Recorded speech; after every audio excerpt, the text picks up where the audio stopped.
Il faut dire que le gouvernement a décidé cette année de mettre l'accent sur les infrastructures sportives.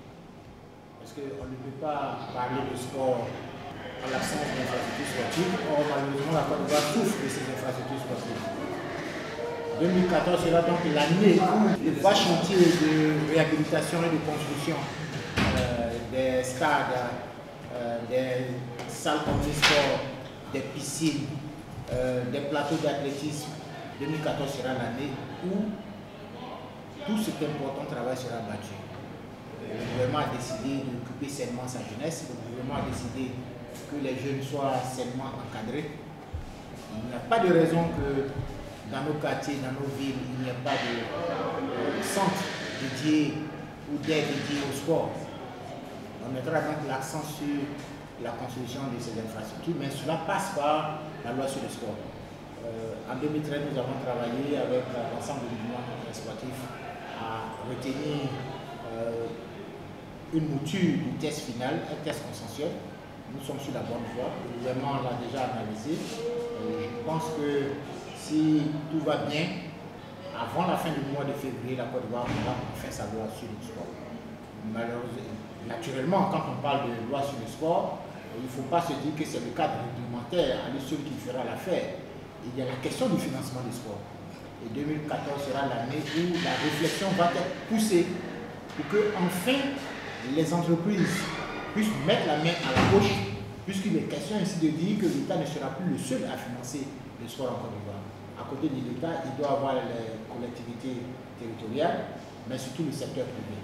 Et la loi va nous permettre donc d'identifier le niveau de financement accordé aux fédérations, certes, mais surtout aux associations sportives et aux athlètes.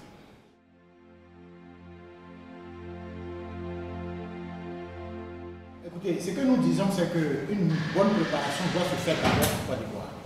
Lorsque vous avez toutes ces demandes sur la table du gouvernement pour financer la participation des sélections ivoiriennes à l'extérieur, quand vous avez toutes ces demandes, il faut se dire, est-ce que les athlètes sont prêts pour aller à l'assaut de l'Afrique? Après 52 ans d'indépendance, nous disons qu'il faut sortir du principe de participer pour participer. La Côte d'Ivoire doit se donner les moyens maintenant d'aller gagner. Et il appartiendra aux Ivoiriens d'apprécier le niveau de jeu d'abord en Côte d'Ivoire avant de pousser ces athlètes à l'extérieur. Si vous avez des équipes bien compétitives, il n'y a pas de raison que le gouvernement ne finance pas. Parce que jusque-là, ce qu'on ne vous dit pas, c'est que le gouvernement a toujours financé, tout financé, alors que nous n'étions pas sûrs des résultats à obtenir à l'extérieur. Et malheureusement, alors que le gouvernement a tout financé, nous avons des difficultés. Nous constatons aujourd'hui que des années où des équipes ont participé à des compétitions financées par le gouvernement, il y a encore des arriérés, des primes qui n'ont pas été payées, alors que ces primes ont été décaissées par le gouvernement.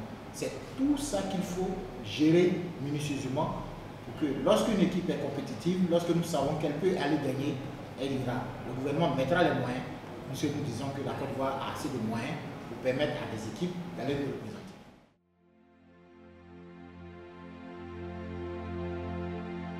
En 2013, ce que nous disons, c'est des incompréhensions. Nous ne sommes pas à la solde, ça je le dis, je pèse les mots. L'État de Côte d'Ivoire n'est pas à la solde des fédérations sportives. Donc, une fédération ne peut pas venir devant l'opinion et puis faire du chantage du genre, il faut que l'État finance parce que je dois aller participer. Quel est l'intérêt pour la Côte d'Ivoire d'aller participer? Et puis tenez-vous bien, lorsque vous regardez les périodes où il y a eu ces plaintes, c'est des moments où il y a eu des tensions de trésorerie dans les caisses de l'État. Ce n'est pas parce que l'État ne voulait pas financer, mais il y a eu des moments où les priorités étaient ailleurs. Maintenant, on ne va pas exiger à l'État de mettre l'argent parce qu'il s'agit du sport et au même moment ignorer les fonctionnaires qui travaillent 30 jours dans le mois, qui ont besoin d'être payés. Les priorités, c'est les salaires, les priorités, c'est la santé, les priorités, c'est l'éducation. Le sport est une priorité et nous savons qu'en 2014, les choses iront autrement parce que nous avons pris la peine de bien planifier. Et les présidents de fédération, vous l'ont dit tout à l'heure, elles attendent la liste des compétitions qui seront financées parce que désormais nous estimons que si une compétition n'est pas autorisée par le gouvernement, qu'on ne nous parle pas de financement. Il est clair que les financements existent. Maintenant, il s'agit de choisir les compétitions qui méritent d'être financées. Il n'y aura pas donc de problème en 2014.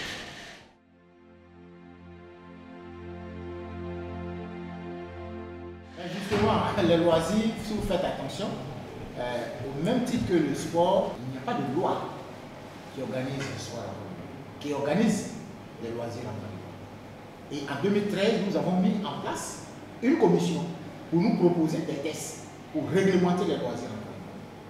Voilà le drame dans lequel baigne la Côte d'Ivoire, que ce soit au niveau du sport ou au niveau des loisirs, il n'y avait pas de tests. On était dans l'informel, on a laissé des enfants aller sur des sites de loisirs sans savoir s'ils étaient en sécurité ou pas. Donc c'est tout ce cadre réglementaire que le gouvernement est en train de mettre en place. Et 2014, après la loi sur le sport, vous verrez la loi réglementant les loisirs.